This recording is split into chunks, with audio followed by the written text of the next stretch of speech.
Ötən gecədən başlayaraq Azərbaycanda hava şəraiti yenidən pisləşib. Yeni Sabah xəbər verir ki, hazırda paytaxt Bakıda və digər ərazilərdə güclü külək müşahidə olunur.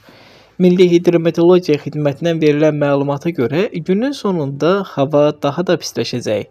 Belə ki, mayın 2-si axşam qərb rayonlarından başlayaraq mayın 6-sınadək hava şəraitinin fasilələrlə ilə yağıntılı olacağı, şimşək çaxacağı gözlənilir.